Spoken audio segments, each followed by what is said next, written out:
देखो आज हमारे जो क्वेश्चन है 16 के 6 नंबर के क्वेश्चन रह गए थे, तो उनको स्टार्ट करते हैं।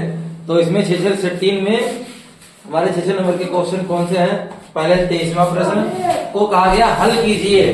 तो 23वां प्रश्न बहुत आसान आ गया है, हल करने वाला है, चाहे विलोपन विधि से हल कर लो, चाहे प्रतिस्थापन से हल करो, चाहे वज्र से हल कर लीजिए, क्योंकि क्वेश्चन के नाम नहीं दिया किस विधि से हल करना है। तो समीकरण दी गई है, समीकरण पहले नोट करते हैं।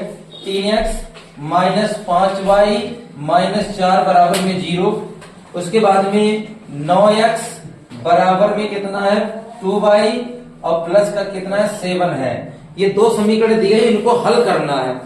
तो ऐसे क्वेश्चन आ जाए तुम्हारे लिए बहुत फायदा हो जाएगी। यहां समीकरण एक बना दें, 4 को उधर भेज दें। जैसे 3x है, ये माइनस की 5y ऐसे रहे, केवल संख्या 4 को जब उधर ले जाएगी तो संख्या हो जाएगी प्लस की, और इसको नाम दे देंगे समीकरण 1।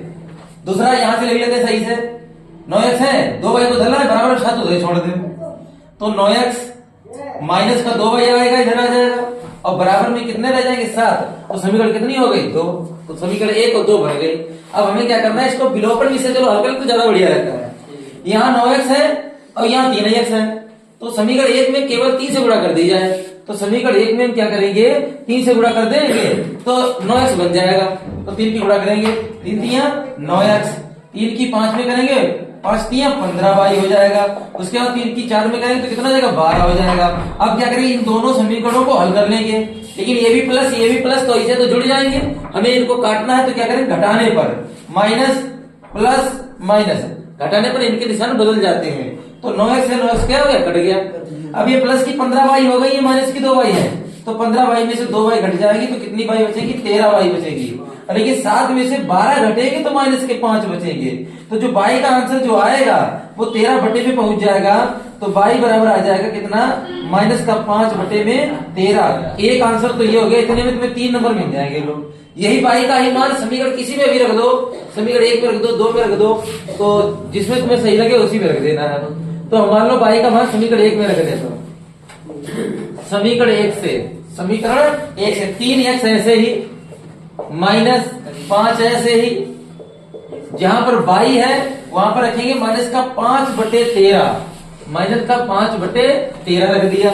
और बराबर में कितना है 4 है, तो बराबर में 4 लिख दिया। ये माइनस माइनस प्लस हो जाएंगे, 25 हो जाएंगे, 25 बटे 13 हो जाएंगे। और जब उधर जाएंगे तो काय के जाएंगे, माइनस के हो जाएंगे। तो 3x ऐसे बराबर में कितना है 4। अब 25 बटे 13 प्लस का है इधर, जब उधर जाएगा तो काय का हो जाएगा, माइनस का हो जाएगा। अब यहाँ 3x बचे, तो 13 चक्कू 52, और 52 में से 25 घटेंगे तो कितने बचेंगे, 27 बचेंगे, और बटे में कितना 13, और ऊपर वाली ऊपर संख्या कट जाएगा तो 3 ने 27। तो x का उत्तर आ जाएगा कितना, 9 बटे 13। तो 3 नंबर तो इसमें मिल जाएगा, टोटल 6 नंबर का क्वेश्चन हो जाएगा। लो ये अथवा वाला छोड़ देना है परीक्षा में, नोट कर दीजिएगा। देखिए 23वें का ये प्रश्न हो गया। 23वें का अथवा प्रश्न भी हल करा देते हैं तुम्हें, लेकिन परीक्षा में एक ही करना है। तो 23वें का अथवा प्रश्न, तो 23वें का अथवा प्रश्न तो मौखिक भी कर सकते हो। कहा गया है क्वेश्चन में कि 2 अंकों की एक संख्या एवं उनके अंकों को पलटने पर बनी संख्या का योगफल 66 है। तो एक संख्या ऐसी है जिनके मतलब संख्या और उनके अंकों को पलट दें तब जोड़े 66 है। और बाद में ये भी कहा गया है कि इनके संख्या के अंकों का अंतर 2 हो, अंकों का अंतर भी 2 होना चाहिए।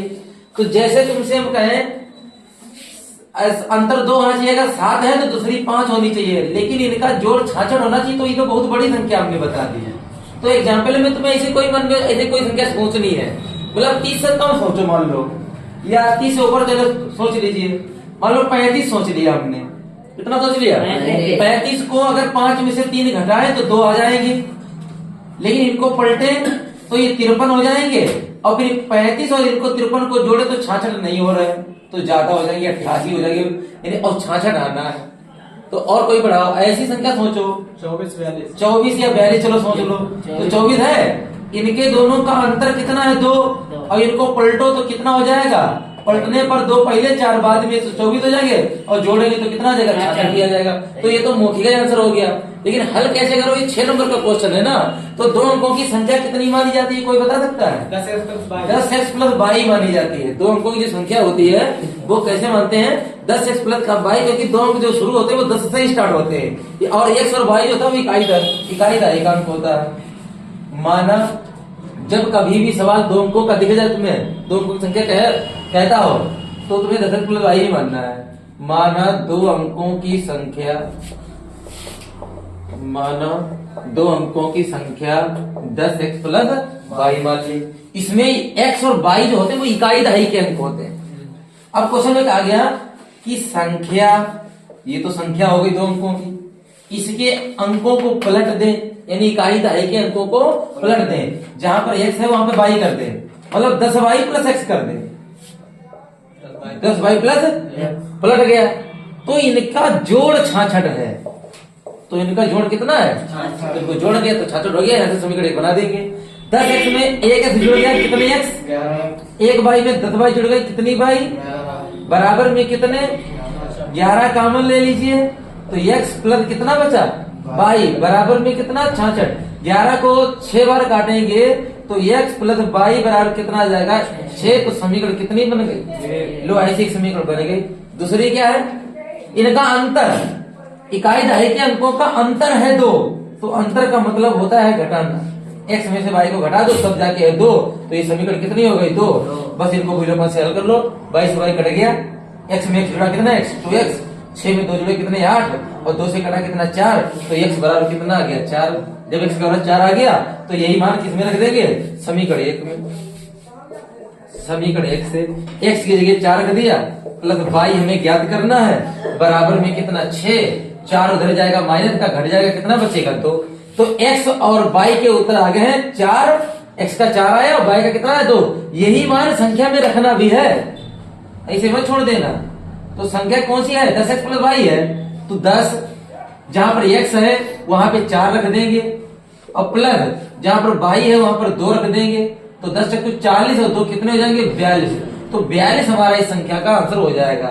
लगाएंगे तो इस प्रकार लगेगा, वैसे मौखिक इसका आंसर हो गया। देखिए अगला प्रश्न है 24वां प्रश्न में, उसमें भी ऊंचाई दूरी से क्वेश्चन आता है। तो परीक्षा में यहाँ से ऊंचाई दूरी का क्वेश्चन हर साल पूछा जाता है। तो ये भी मोस्ट इंपोर्टेंट क्वेश्चन है, इसको भी जरा अच्छा समझना। 2 अथवा में भी दिए गए हैं, तो पहले लगाते हैं ऐसे ही। एक मंदिर की ऊंचाई 15 मीटर है। तो एक मान लो ये भूमि मान ली हमने, एक मंदिर चाहे इधर बना लो चाहे इधर बना लो। एक मंदिर की ऊंचाई मान लो 15 मीटर है। चलो इधर बना लेते हैं मंदिर को, ठीक है। एक जो मंदिर है उसकी ऊंचाई कितनी है? 15 मीटर, ये हमने बना दी। तो ये मंदिर हो गया 15 मीटर ऊंचा, ठीक है। एक मंदिर की जो ऊंचाई है वो कितनी है? 15 मीटर है। फिर उसी क्वेश्चन में आगे क्या कहा गया है? मंदिर के शीर्ष से, मंदिर के शीर्ष से, तो मंदिर का शीर्ष ये है, यहां से देखने की बात है। अगर उन्नयन कोण होगा तो ऐसे बनाएंगे, और अवनमन होगा तो नीचे को बनाएंगे। तो क्या है इसकी आकृति? और कोई देख गई होगी इसके आगे। अब पढ़ते हैं आगे। मंदिर के शीर्ष से सड़क के दूसरी ओर बने भवन के शीर्ष का उन्नयन कोण 30 अंश है। ऐसे मान लो कहीं सड़क गई है तो सड़क के दूसरी ओर भवन बना है, अब उसका उन्नयन कोण कहा गया है। अगर अवनमन कहा गया होता तो इससे छोटा बनाते भवन को, लेकिन उन्नयन कहा गया है तो इसका मतलब, उन्नयन का मतलब ऊपर की तरफ जाएगा। तो इसका मतलब ये हो गया सिद्ध कि जो भवन है वो मंदिर से ऊंचा होगा। भवन जो है वो मंदिर से क्या होगा? ऊंचा होगा। ये भवन हो गया यहाँ से। तो इसके जो मंदिर के शीर्ष थे, भवन के शीर्ष का उन्नयन कोण 30 अंश है। तो इसको ऐसे देखा गया, तो इस लाइन को हम ऐसे यहाँ पर मिला सकते हैं। तो ये वाला उन्नयन कोण होता है, इसको हम क्या कहते, ये बन जाएगा तुम्हारा कितना? 30 अंश हो गया। अगर अवनमन कह रहा होता तो यही भवन को हम छोटा बना लेते, मंदिर को ऊंचा कर देते। यही बातें होती है, इंपॉर्टेंट है, इनको ही मतलब ध्यान से समझा करो, पढ़ो करो, भले 3-4 बार पढ़ो, लेकिन क्वेश्चन सही होना चाहिए। उसके बाद में फिर क्वेश्चन में क्या है? तथा भवन के पाद का अवनमन कोण 45 अंश। अब तो अवनमन कह दिया गया, तो अवनमन का मतलब ये हुआ कि इसने यहीं से ही देखा गया अवनमन का। अब इसके पाद को देखा गया तो देखो ऊपर से नीचे को देखा जाए तो अवनमन कोण होता है। तो अवनमन कोण ये बनता है, इसको अवनमन कोण कहते हैं। लेकिन अवनमन और उन्नयन होते बराबर, तो अगर ये 45 है तो होगा ये भी 45। तो ये भी कितना हो गया? 45 हो गया। उसके बाद में फिर क्या है? यदि मीना देवी को दूसरा क्वेश्चन है, फिर सिद्ध कीजिए कि भवन की ऊंचाई, सिद्ध करना है, आंसर लाना है, सिद्ध करना है कितना? कि भवन की ऊंचाई, चलो मान लेते हैं, माना भवन की ऊंचाई h मान लें, माना भवन की ऊंचाई कितनी मान लें? तो h मान लें। तो h बराबर में क्या लाना है? 5 ब्रैकेट में 3 प्लस √3, ये आंसर लाना है इतना मीटर। ठीक है, अब इसको हम क्या करते हैं, सिद्ध करते हैं। अब इसमें कितने त्रिभुज बन गए हैं, 2। कितने त्रिभुज बने हैं, एक 30 अंश वाला बना है और एक 45 वाला। चाहे ये वाला 45 वाला देख लो, चाहे ये वाला 45, यही वाला देख लो जो इधर 15 दिया गया है। इसका नाम रख ले ए, इसका नाम बी, इसका नाम सी। एक एबीसी त्रिभुज हो गया, एक सी, एक डी, एक ई हो जाएगा, एक त्रिभुज सी डी ई हो जाएगा। अब इस त्रिभुज में ये वाला आधार तो पता नहीं है, तो ऐसा करें, आधार को मान ले x मीटर, आधार को मान ले कितना, x मीटर। तो त्रिभुज एबीसी में ही नियम लगा दे। त्रिभुज एबीसी में कोण के सामने वाली भुजा लंब और ये आधार, लंब बटे आधार दिया गया तो टेन ही लगा दो। 10 45, लंब कितना है 15 और आधार कितना है x। 10 45 का मान 1 बराबर में कितना 15 बटे x। x सेकंड, x बराबर कितना आ गया 15 मीटर। जब कोण 45 होता है तो ऊंचाई और ये आधार दोनों आपस में क्या करते हैं, बराबर हो जाते हैं। तो x का मान कितना हो गया, 15 मीटर हो गया। लेकिन हमें तो ऊंचाई चाहिए, तो उसके लिए हम क्या करते हैं, त्रिभुज सी डी ई में लिखेंगे। अब लेकिन इसमें ना ये भुजा पता ना ही ये भुजा पता, तो चित्र से पता करेंगे। अगर ये भुजा x है तो देखा जाए तो सी डी भी x होगा, क्योंकि उसी पे तो है बिल्कुल बराबर। तो x है तो ये, और सी डी भुजा भी कितनी हो जाएगी, x हो जाएगी, तो सी डी भी x हो गई।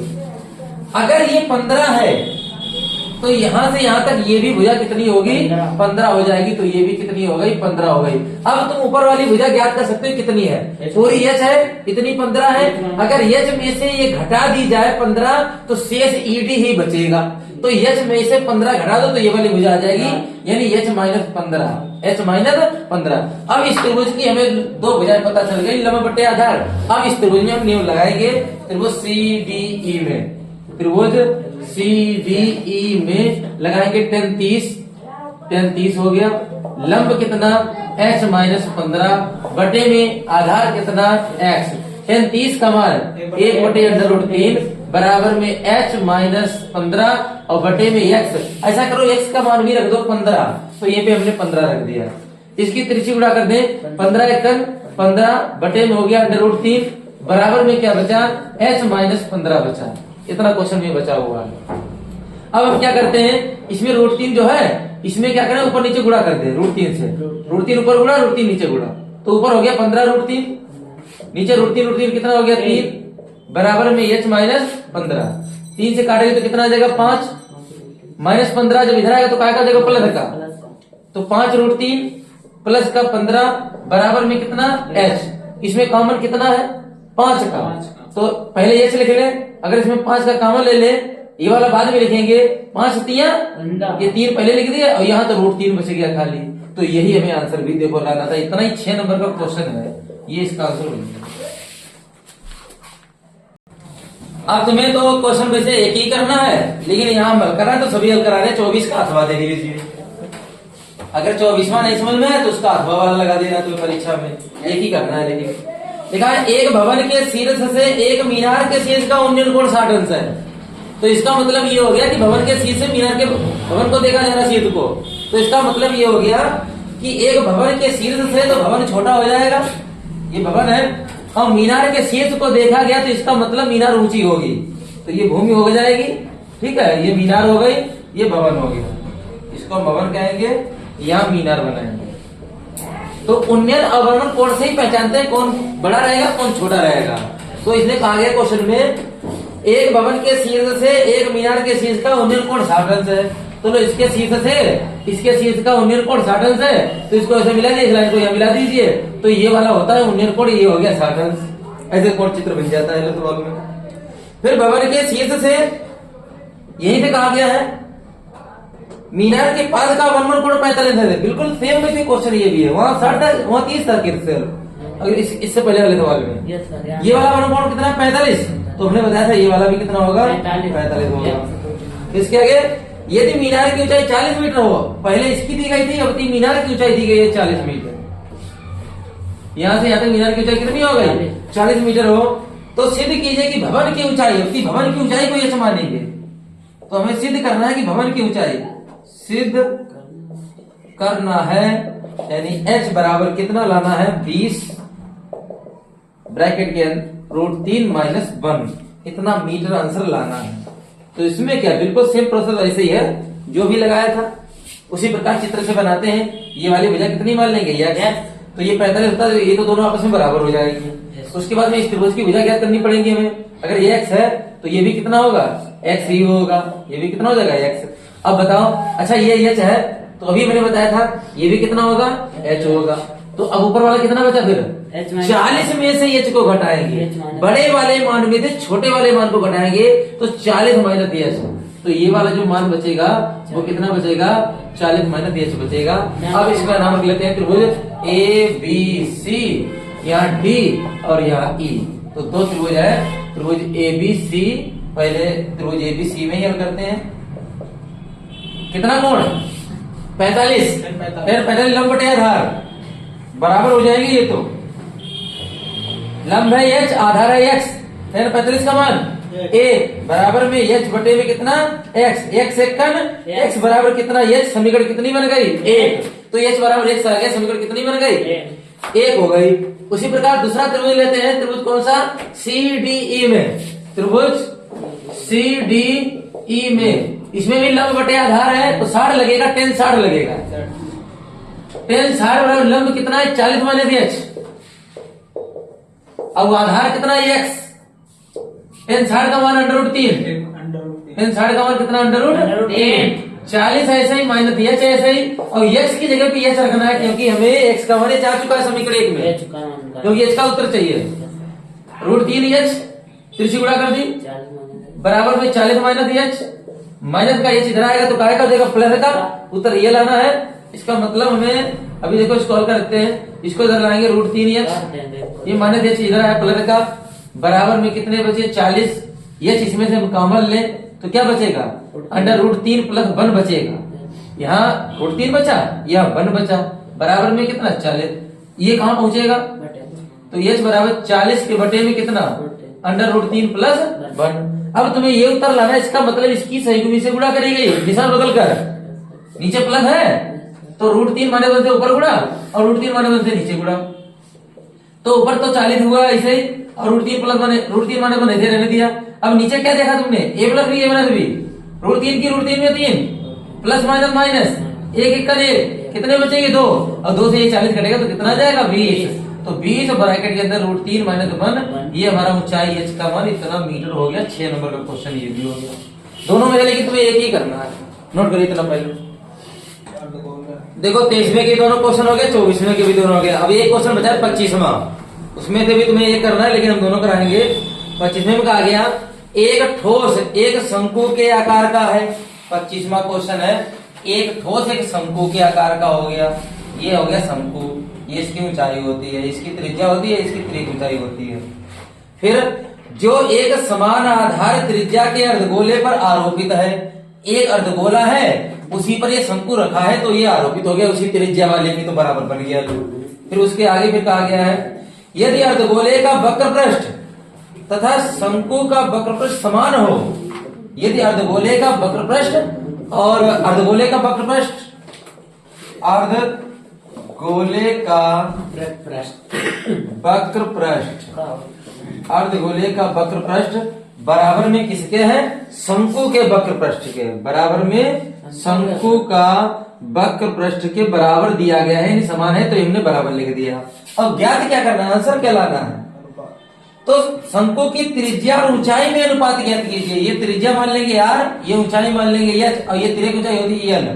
तो हमें क्या चाहिए, त्रिज्या और ऊंचाई में अनुपात, त्रिज्या पहले ऊंचाई बाद में, ये हमें ज्ञात करना है, ठीक है।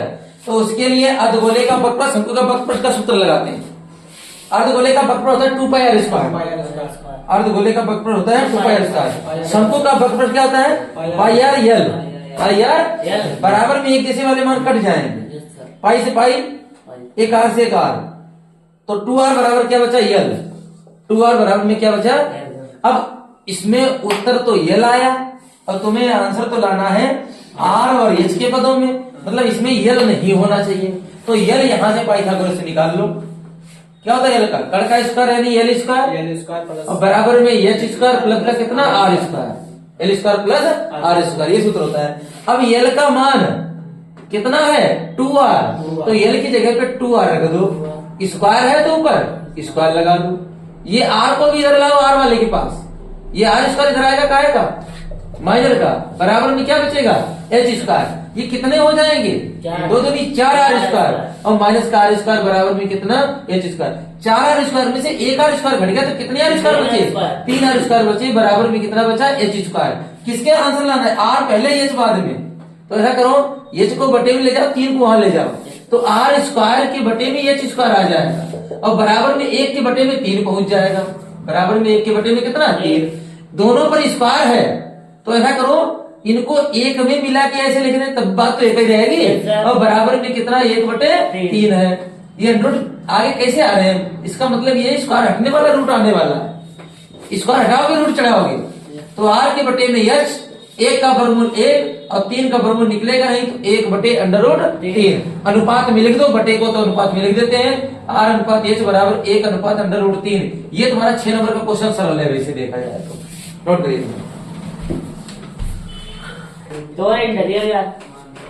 देखिए इसका अथवा प्रश्न है 25वें का अथवा,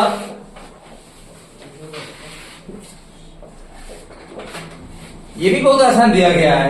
21 सेंटीमीटर त्रिज्या वाले एक वृत्त का चाप केंद्र पर 60 का कोण अंतरित करती है। एक ये वृत्त हो गया, अब 21 सेंटीमीटर इसकी त्रिज्या हो गई, ये कोई वृत्त का चाप मान लो, ये वृत्त का चाप है, इसकी त्रिज्या है कितना 21 सेंटीमीटर ये त्रिज्या दी गई है, और ये केंद्र पर 60 का कोण अंतरित करता है ये चाप, यहाँ से यहाँ तक ये चाप हो गया, तो ये 60 अंश का कोण बना रहा है ये। तो क्वेश्चन में पूछा क्या गया, तो बनाए गए त्रिज्य खंड का क्षेत्रफल ज्ञात कीजिए, ये त्रिज्याओं द्वारा जो खंड है इसका हमें क्षेत्रफल ज्ञात करना है, तो ये तो बहुत सरल है। त्रिज्य खंड का क्षेत्रफल का सूत्र, त्रिज्य खंड का क्षेत्रफल, त्रिज्य खंड का क्षेत्रफल बराबर में θ/360 पाई r स्क्वायर, ऐसा सेट तुम लोगों को मिल जाना चाहिए परीक्षा में, थीटा की जगह 60/360 गुणे में पाई की जगह 22/7 होते हैं, और त्रिज्या r का मान 21 है तो स्क्वायर भी है, तो 21 को 2 बार लिखेंगे, 7 को 3 बार काटेंगे, 0 से 0 कटा, इसको 6 हो जाएंगे, 3 दूनी कितने हो जाएंगे 6, 2 से ये कट जाएगा, कितना जाएगा 11 की 21 में गुणा करा तो 11 हासिल लेगा 1, और 11 दूनी 22 और ये कितना 23, 231 सेंटीमीटर स्क्वायर। इतना ही 6 नंबर का क्वेश्चन, कोई 1 नंबर के क्वेश्चन होते हैं इतने, ये 6 नंबर का क्वेश्चन है, लोग नोट करिए। और ये सेट ये कंप्लीट हो गया, अगला सेट जो स्टार्ट होगा वो अगले वीडियो में रहेगा।